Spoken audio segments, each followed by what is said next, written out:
Saudi అరేబియాలోని మక్కా నగరంలో Saudi, Pakistan మరియు తుర్కీ దేశాల నాయకులు కలిసి ఒక హిస్టారిక్ జాయింట్ డిఫెన్స్ అగ్రిమెంట్ అంటే ఉమ్మడి రక్షణ ఒప్పందంపై సంతకం చేశారు. ఒకవేళ మూడు పెద్ద దేశాలు ఒకచోట చేరి మాలో ఏ ఒక్క దేశంపై దాడి జరిగినా అది మా ముగ్గురిపై జరిగిన దాడిగానే భావించి మేమందరం కలిసి ఆ దాడిని తిప్పి కొడతామని ఒప్పందం చేసుకుంటే ఎలా ఉంటుంది? ఇలాంటి ఒక పవర్ఫుల్ అండ్ సంచలనాత్మక రక్షణ ఒప్పందం 2026 ఆగస్టు 7న సౌదీ అరేబియాలోని పవిత్ర నగరమైనటువంటి మక్కాలో జరిగింది. దీని పేరే మక్కా జాయింట్ డిఫెన్స్ అగ్రిమెంట్. ఇందులో సౌదీ అరేబియా, పాకిస్తాన్ మరియు టర్కీ దేశాలు సంతకాలు చేశాయి. అసలు ఈ మూడు దేశాలు ఒకే వేదికపై ఎందుకు వచ్చాయి? అమెరికా లాంటి సూపర్ పవర్ అక్కడ ఉంటే వీళ్లకు కొత్త సైనిక కూటమి ఎందుకు అవసరమైంది? దీనివల్ల మన భారతదేశానికి ఎలాంటి దౌత్యపరమైన సవాళ్లు ఎదుర్కోబోతున్నాయి? ఈరోజు ఈ వీడియోలో వీటన్నింటి గురించి చాలా సులభంగా అర్థమయ్యేలా తెలుసుకుందాం. ఈ ఆలోచన సరిగ్గా 2023 అక్టోబర్ 7న మొదలైంది. హమాస్ ఇజ్రాయెల్ మీద దాడి చేయడం, దానికి ప్రతీకారంగా ఇజ్రాయెల్ గాజాపై తీవ్రమైన యుద్ధం ప్రకటించడం మనందరికీ తెలిసిందే. ఈ పోరాటంలో గాజాలో 70,000 మందికి పైగా పౌరులు ప్రాణాలు కోల్పోయారు. అందులో దాదాపు 20,000 మంది అమాయక పిల్లలే ఉన్నారు.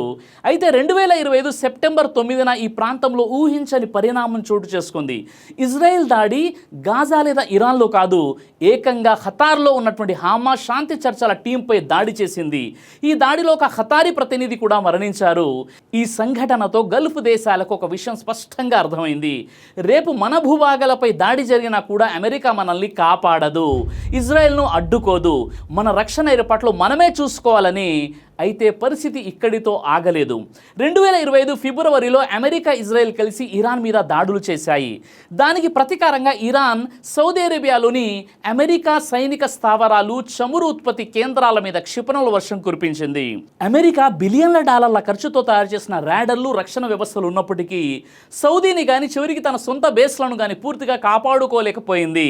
అమెరికా ప్రాధాన్యత అంతా కూడా ఇజ్రాయెల్ను రక్షించడంపైనే ఉందనే అభిప్రాయం గల్ఫ్ దేశాల్లో బలపడింది. ఈ భద్రతా శూన్యాన్ని పూరించడానికి 2025 మార్చిలో తుర్కీ చొరవ తీసుకుంది.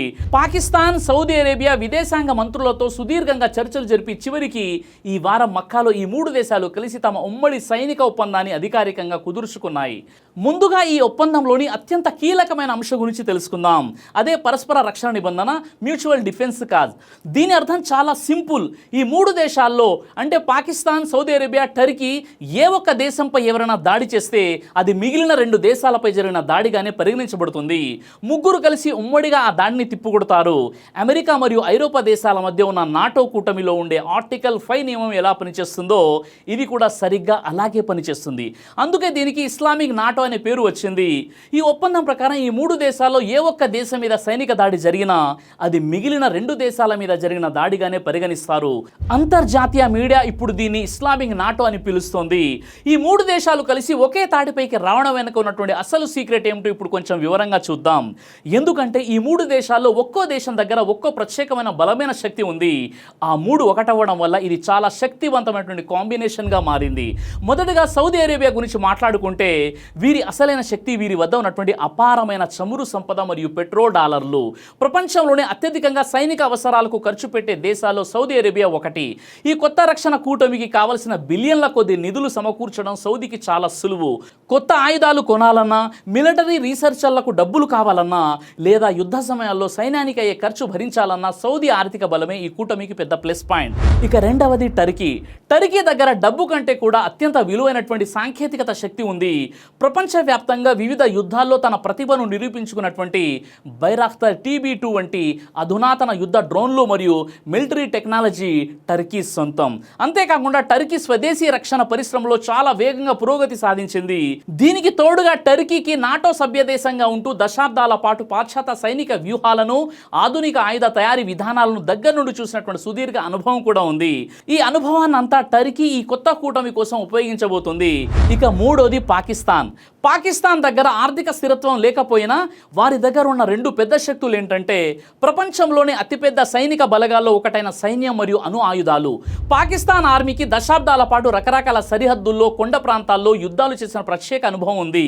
పైగా సౌదీ అరేబియా సైన్యానికి ట్రైనింగ్ ఇవ్వడంలో పాకిస్తాన్ మిలిటరీ గతంలో నుంచే కీలక పాత్ర పోషిస్తుంది. ఈ కూటమికి ఒక రక్షణ కవచంలా నిలబడే అణునిరోధక శక్తిని పాకిస్తాన్ అందిస్తుంది. అంటే ఒకసారి ఊహించండి, ఒకరి దగ్గర అపారమైన డబ్బు, ఇంకొకరి దగ్గర అడ్వాన్స్ డ్రోన్లు మరియు ఆయుధ సాంకేతికత, మరొకరి దగ్గర భారీ సైన్యం మరియు అణుశక్తి, ఈ మూడు ఒకే గొడుగు కిందికి రావడం వల్ల పశ్చిమాసియా మరియు దక్షిణాసియా భద్రతా స్వరూపమే ఒక్కసారిగా మారిపోయింది. ఇప్పుడు అసలు ప్రశ్నకు వద్దాం. మరి ఈ గందరగోళంలో అమెరికా ఏం చేస్తోంది? డొనాల్డ్ ట్రంప్ సౌదీ అరేబియాపై తీవ్రమైన ఒత్తిడి తెస్తున్నారు. యుఏఈ ఎలాగైతే ఇజ్రాయిల్తో సంబంధాలను ఆమోదయోగంగా మార్చిందో, సౌదీ అరేబియా కూడా అలాగే ఇబ్రాహీం ఒప్పందాలలో చేరాలని, ఇజ్రాయిల్ను అధికారికంగా గుర్తించాలని అమెరికా పట్టుబడుతోంది. కానీ సౌదీ అరేబియా ఏళ్ల తరబడి ఒకే మాటపై నిలబడింది. ముందు పాలస్తీనాకు స్వతంత్ర దేశ హోదా కల్పించే మార్గాన్ని స్పష్టం చేయండి, ఆ తర్వాతే ఇజ్రాయెల్ను గుర్తించే మాట మాట్లాడుదాం. అయితే ఇజ్రాయెల్లోని ప్రస్తుత ప్రభుత్వం ఈ షరతులను ఒప్పుకోవడానికి సిద్ధంగా లేదు. వారు ఏమంటున్నారంటే పాలస్తీనా అనేదే లేదు, దానికి ఉనికిలో ఉండే హక్కు కూడా లేదు అనేది వాళ్ళ వాదన. అయినా సరే అమెరికా తన పంతం వీడలేదు. మే నెలలో అమెరికా ఇరాన్ సీజ్ఫైర్ చర్చలు జరుగుతున్న సమయంలో ట్రంప్ ఏకంగా సౌదీ, యుఏఈ, ఖతార్, పాకిస్తాన్, తుర్కీ, ఈజిప్ట్, జోర్డాన్, బెహ్రెన్ నాయకులందరినీ కూడా ఒక్క ఫోన్ కాల్లోకి తీసుకున్నారు. యుద్ధం ముగిశాక ఇజ్రాయెల్తో ప్రతి ఒక్కరూ సంబంధాలు కుదుర్చుకోవాలని నేరుగా ఆదేశించారు. ఈ హఠాత్ డిమాండ్తో సౌదీ, ఖతార్, పాకిస్తాన్ నాయకులు తీవ్ర దిగ్భ్రాంతికి గురై ఫోన్ లైన్లో కొన్ని క్షణాల పాటు తీవ్ర నిశ్శబ్దం ఆవరించింది. అమెరికా దాదాగిరి ఇక్కడితో ఆగలేదు. జూలై నెలలో ట్రంప్ మరో సంచలన ప్రకటన చేశారు. సౌదీ అరేబియాతో పౌర అణుశక్తి ఒప్పందం కుదరాలంటే సౌదీ ముందుగా ఇబ్రాహీం ఒప్పందంలో చేరాల్సిందే అని స్పష్టం చేశారు. దీనిపై ఇజ్రాయెల్ ప్రధాని నెతన్యాహు స్పందిస్తూ ఇది శాంతికి దారితీసే చారిత్రాత్మక ముందడుగు అని స్వాగతించారు. అంటే ఈ కొత్త 3 దేశాల రక్షణ ఒప్పందం కేవలం ఇరాన్కో లేక ఇజ్రాయెల్కు వ్యతిరేకంగా మాత్రమే కుదిరింది కాదు. పశ్చిమాసియా రాజకీయాల్లో అమెరికా చూపిస్తున్న నిరంతర జోక్యానికి చెక్ పెట్టడమే దీని అసలు ఉద్దేశం. మన దగ్గర ఒక సామెత ఉంది కదా, తాడు కాలిన బొల్లు పోలేదు అని. ఇరాన్ దెబ్బకు అమెరికా రక్షణ వ్యవస్థలు విఫలమైనప్పటికీ ట్రంప్ మాత్రం తానే ప్రపంచ విజేతలా ప్రవర్తిస్తున్నాడు. కానీ సౌదీ అరేబియాకు ఇప్పుడు ఈ కొత్త మిలిటరీ బ్లాక్ ద్వారా ఒక పెద్ద స్ట్రాటజిక్ బఫర్ దొరికింది. అమెరికా ఒత్తిళ్లకు లొంగిపోకుండా తమ రక్షణకు వేరే దారులు మరియు ప్రత్యామ్నాయాలు ఉన్నాయని ప్రపంచానికి చాటి చెప్పడానికి సౌదీకి ఈ ఒప్పందం ఉపయోగపడుతోంది. ఇక సముద్ర మార్గాల విషయానికి వస్తే పరిస్థితి రోజు రోజుకు ఆందోళనకరంగా మారుతుంది. జూన్ 17న అమెరికా, ఇరాన్ మధ్య యుద్ధ విరమణ సీజ్ఫైర్ ఒప్పందం కుదిరిందని అమెరికా ప్రకటించింది. హర్మోజ్ జలసంధిని తాము తెరిచామని అమెరికా దాదాపు 20 సార్లు ప్రకటించుకుంది. కానీ నిజమేంటో తెలుసా? సీజ్ఫైర్ ప్రకటించినటువంటి 15 నుండి 20 రోజుల్లోనే యుద్ధం మళ్ళీ తీవ్ర రూపం దాల్చింది. సముద్రంలో నౌకల రాకపోకలు ఏమాత్రం సాధారణ స్థితికి రాలేదు. మరోవైపు యమన్లోని హౌతీ తిరుగుబాటుదారులు మళ్ళీ దాడులు తీవ్రం చేశారు. ఒకప్పుడు ఎర్ర సముద్రంలోని బాబెల్ మందెల్ జలసంధి గుండా రోజుకు 70కి పైగా వాణిజ్య నౌకలు వెళ్ళేవి. కానీ ప్రస్తుత ఉద్రిక్తతల వల్ల ఆ సంఖ్య 30 కంటే తక్కువగా పడిపోయింది. హర్మోజ్ జలసంధి ద్వారా చమురు సరఫరా పునరుద్ధరణకు ఇరాన్ మరియు ఒమాన్ చర్చలు జరుపుతున్నప్పటికీ సముద్ర మార్గాలు అస్థిరత ప్రపంచ ఆర్థిక వ్యవస్థపై భారాన్ని పెంచుతుంది. ఇప్పుడు అత్యంత ముఖ్యమైన విషయానికి వద్దాం. ఈ పరిణామాల వల్ల భారత్కు ఉన్న సవాళ్ళేమిటి? కొన్నేళ్ల క్రితం వరకు తీవ్ర ఆర్థిక సంక్షోభంతో ఇబ్బంది పడిన పాకిస్తాన్ ప్రస్తుతం ఈ ప్రాంతంలో ఒక శాంతి మధ్యవర్తిగా మరియు భద్రతా భాగస్వామిగా తన ఇమేజ్ను మార్చుకునే ప్రయత్నం చేస్తుంది. ఇరాన్, అమెరికా చర్చలకు వేదికగా మారి ఇస్లామాబాద్ మెమోరాండం ద్వారా దౌత్యపరమైన ప్రాధాన్యతను సాధించింది. మరోవైపు తుర్కీ ఇప్పటికే కశ్మీర్ అంశంలో భారత్కు వ్యతిరేకంగా వ్యాఖ్యలు చేస్తోంది. గతంలో ఆపరేషన్ సింధూర్ సమయంలో పాకిస్తాన్కు సైనిక మద్దతు కూడా అందించింది. మన భారతదేశం విషయానికి వస్తే మనం సాంప్రదాయకంగా పాటించే అలీనా విధానాన్ని అనుసరిస్తున్నప్పటికీ ఇజ్రాయెల్కు బహిరంగంగా మద్దతు ఇచ్చినట్లు కనిపిస్తుంది. దీనివల్ల కొన్ని అరబ్ మరియు ముస్లిం దేశాలు భారత్కు దూరమై పాకిస్తాన్ ఉన్న కూటమి వైపు మొగ్గు చూపే అవకాశం ఉందనేది విశ్లేషకుల అభిప్రాయం. ఏ కూటమిలోనూ చేరకుండా స్వతంత్రంగా ఉండడమే భారత విధానం అయినప్పటికీ మారుతున్న పశ్చిమాసియా సమీకరణలు మన దౌత్య రంగానికి పెద్ద పరీక్షలుగా మారాయి. గత కొన్నేళ్లుగా పాకిస్తాన్ ఉగ్రవాద మూలాల ఆధారంగా అంతర్జాతీయ సమాజంలో ఒంటరిని చేయాలని భారతదేశం దౌత్యపరంగా ప్రయత్నిస్తుంది. కానీ ఇప్పుడు పాకిస్తాన్ ఏకంగా సౌదీ అరేబియా మరియు టర్కీలతో ఒక పెద్ద మిలిటరీ కూటమిని ఏర్పరచుకుని దౌత్య వేదికపై తిరిగి కీలకంగా మారడం ఇక్కడ గమనించాల్సినటువంటి విషయం. భారత విదేశాంగ మంత్రిత్వ శాఖ ఎంఈఏ మరియు విదేశాంగ మంత్రి రూపకల్పన చేసిన విదేశాంగ వ్యూహాలకు ఇది ఒక సవాలుగా మారిందని విశ్లేషకులు భావిస్తున్నారు. భారతదేశంతో మంచి ఆర్థిక సంబంధాలు ఉన్నటువంటి సౌదీ అరేబియా భారత్కు ప్రత్యర్థి అయిన పాకిస్తాన్తో సైనిక ఒప్పందం చేసుకోవడం వల్ల భారతీయ మీడియాలో తీవ్ర ఆందోళన మరియు చర్చ మొదలైపోయింది. దీనికి తోడు అరేబియా సముద్రం, హర్మోజ్ జలసంధి మరియు హిందూ మహాసముద్ర ప్రాంతాలలో టర్కీ పాకిస్తాన్ నౌకాదళాలు ఆధిపత్యం పెరిగే అవకాశం ఉంది. ఇది భారతదేశం ప్రతిష్టాత్మకంగా భావిస్తున్న IMEC India Middle East Europe economic corridor ప్రాజెక్టుకు, భవిష్యత్తుకు మరియు సముద్ర వాణిజ్య భద్రతకు కొత్త రకం సవాళ్లను తెచ్చిపెడుతోంది. మరోవైపు పశ్చిమాసియాలో అమెరికా తన ప్రత్యక్ష ప్రమేయాన్ని తగ్గించుకుంటున్న తరుణంలో ఈ ప్రాంతీయ శక్తులు సొంతంగా బలపడుతున్నాయి. దీనివల్ల ఇరాన్, ఇజ్రాయెల్ లాంటి పెద్ద దేశాలు కూడా తమ రక్షణ వ్యూహాలను మళ్లీ మొదటి నుంచి లెక్కేసుకోవాల్సిన పరిస్థితి ఏర్పడుతుంది. మొత్తానికి మక్కా ఉమ్మడి రక్షణ ఒప్పందం ద్వారా ఏర్పడినటువంటి ఈ ఇస్లామిక్ నాటో పశ్చిమాసియా మరియు దక్షిణాసియాల భౌగోళిక రాజకీయాల్లో ఒక పెద్ద మలుపుగా మారింది. మరి ఈ కొత్త సైనిక కూటమి గురించి, మారుతున్న ప్రపంచ రాజకీయాల గురించి మీరేమనుకుంటున్నారు? కామెంట్ ద్వారా తెలియచేయండి. జై హింద్. దైవ ప్రవక్త ముహమ్మద్ సల్లల్లాహు అలైహి వసల్లం వారు తెలియజేశారు, కడుపుకు సంబంధించిన అన్ని రకాల వ్యాధులకు అద్భుతమైన ఔషధం తలిబిన.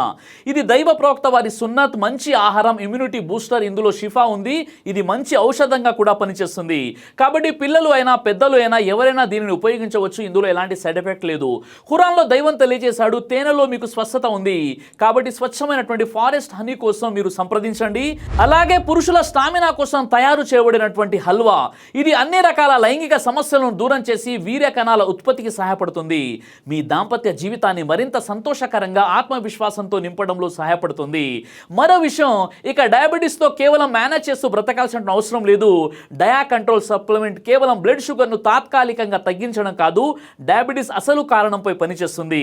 అలాగే మన శరీరాన్ని నిశ్శబ్దంగా నాశనం చేసే ప్రమాదాల్లో కొలెస్ట్రాల్ ఒకటి. చెడు కొలెస్ట్రాల్, గుండె సమస్యలు మీ దగ్గరకు రాకుండా ఈ లిపిడ్ కంట్రోల్ అద్భుతంగా పనిచేస్తుంది. ఇందులో ఎలాంటి సైడ్ ఎఫెక్ట్స్ లేవు. ఇది కంప్లీట్గా హెర్బల్ ప్రొడక్ట్స్. కాబట్టి స్క్రీన్ పై కనిపిస్తున్నటువంటి నంబర్కి ఫోన్ చేసి ఆర్డర్ చేసుకోవచ్చు. కొరియర్ ఫెసిలిటీ కూడా అందుబాటులో ఉంది.